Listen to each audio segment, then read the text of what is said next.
CM DCM ರಾಜೀನಾಮೆಗೆ ವಿಪಕ್ಷಗಳಿಂದ ಒತ್ತಡ ಜಾಸ್ತಿ ಆಗ್ತಾ ಇದೆ. ಈ ಬೆನ್ನಲ್ಲೇ ಶಿಕ್ಷಣ ಸಚಿವರಾದ ಮಧು ಬಂಗಾರಪ್ಪ ಕೂಡ ಮಾತನಾಡಿದ್ದಾರೆ. ಪಹಲ್ಗಾಮ್ ವಿಚಾರದಲ್ಲಿ ಯಾರು ರಾಜೀನಾಮೆಯನ್ನು ಕೇಳ್ತಾರೆ, ಅಲ್ಲಿ ಇಂಟೆಲಿಜೆನ್ಸ್ ಮೇಲೆ ಯಾರು ಕ್ರಮವನ್ನು ತೆಗೆದುಕೊಂಡಿದ್ರಿ, ಅವತ್ತು ಕುಮಾರಸ್ವಾಮಿ ಸಿಎಂ ಆಗಿದ್ದಾಗ ಏನಾಗಿತ್ತು, ಗೊಬ್ಬರ ಕೇಳಿದ ತಕ್ಷಣ ಗುಂಡನ್ನ ಹೊಡೆದವರು ಯಾರು ಅಂತ ಹೇಳಿ ಮಧು ಬಂಗಾರಪ್ಪ ಅವರು ಪ್ರಶ್ನೆ ಮಾಡಿದ್ದಾರೆ.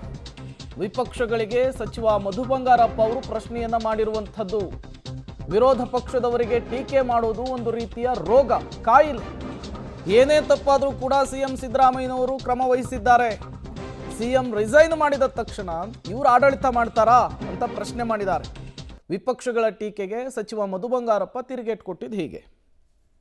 ಅವರು ರಿಸೈನ್ ಮಾಡಬೇಕಾಗಿತ್ತು, ಅವತ್ತು ಯಾಕೆ ಹೇಳ್ಕೊಳ್ಳಿಲ್ಲ? ಆ ಕುಟುಂಬಕ್ಕೂ ಇವರೇ ಮುಖ್ಯಮಂತ್ರಿಗಳಾಗಿದ್ದರು ತಾನೆ, ಇವ್ರ ನೇತೃತ್ವದಲ್ಲಿ ಅವತ್ತು ಅಂತ್ಯಕ್ರಿಯೆ ಆಗಿದ್ದು ತಾನೆ. ಹಾಂ, ಮತ್ತೆ ಅದನ್ನು ಯಾಕೆ ಹೇಳ್ಕೊಳ್ಳಿಲ್ಲ ಇಷ್ಟು ದಿವಸಕ್ಕೆ? ಅಯ್ಯೋ ತಪ್ಪಾಗೋಗಿದೆ ಅಂಥೇಳಿ 5 ವರ್ಷ 10 ವರ್ಷ ಆದಮೇಲೆ ಬೇರೆ ಬೇರೆ ವಿಚಾರನ ಇವತ್ತು ಮಾತಾಡ್ಕೊಂಬಂದರೆ ನಾನು ಚರ್ಚೆಗೆ ಹೋಗೋದಿಲ್ಲ, ಬೇಡ. ಇದು ಅವ್ರಿಗೂ ಒಂದು ಸ್ಥಾನಮಾನ ನೋಡ್ಯಾರ. ಮುಖ್ಯಮಂತ್ರಿಗಳು ಯಾರಿದ್ದರು ಆ ಟೈಮಲ್ಲಿ ಅಂದರೆ ಕುಮಾರಸ್ವಾಮಿ ಅವರೇ ಅಂತಲೇ ಹೇಳಬೇಕು ಹೊರತು ನಾವು ಬೇರೆಯವ್ರ ಹೆಸರು ಹೇಳೋದಕ್ಕಾಗೋದಿಲ್ಲ. ನೀವು ಒಂದು ತಿಳ್ಕೊಳ್ಳಿ, ನೆನಪಿಡ್ಕೊಳ್ಬೇಕು ಮುಖ್ಯಮಂತ್ರಿಗಳು ಕೊಡ್ತಕ್ಕಂಥ ಕಾರ್ಯಕ್ರಮಗಳನ್ನು.